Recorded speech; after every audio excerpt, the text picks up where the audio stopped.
Welcome back to my channel স্বরূপা lifestyle. তোমরা সবাই কেমন আছো? আশা করছি খুব ভালো আছো। আর দেখো, আজকে কিন্তু আমরা ঠাকুর আনতে চলে যাচ্ছি। রাত 11টা বাজে যাচ্ছি আমরা ঠাকুর আনতে, সরস্বতী মাকে আজকে নিয়ে আসার জন্য। দুদিন যেহেতু পুজো পড়েছে, আমরা কিন্তু সোমবার পুজোটা করব।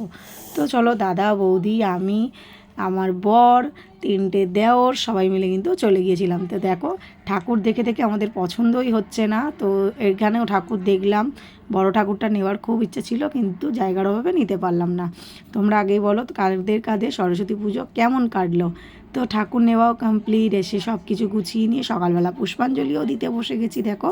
আর আমি আর আমার হাজব্যান্ড কিন্তু দুজনেই কিন্তু আমরা পুষ্পাঞ্জলি প্রত্যেক বছর দিই বাচ্চাদের সাথে, কেননা আমাদের ভালো লাগে পুজো করতে। তো দেখতেই পাচ্ছ, আমরা কিন্তু এখানটায় মানে পুষ্পাঞ্জলি এখন চলছে। দেখো, সবাই পুষ্পাঞ্জলি দেওয়া হচ্ছে। আর এই যে পুচকু দুটো, এখন ওরা হাতে খড়ি দেবে।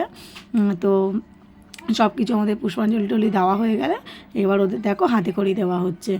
মনমশাই ভালো করে ওদেরকে করে দিচ্ছে। তারপরে এখানে হবে দধি মঙ্গল। তো ভিডিওটা একটুখানি রাখলাম। তো টাটা।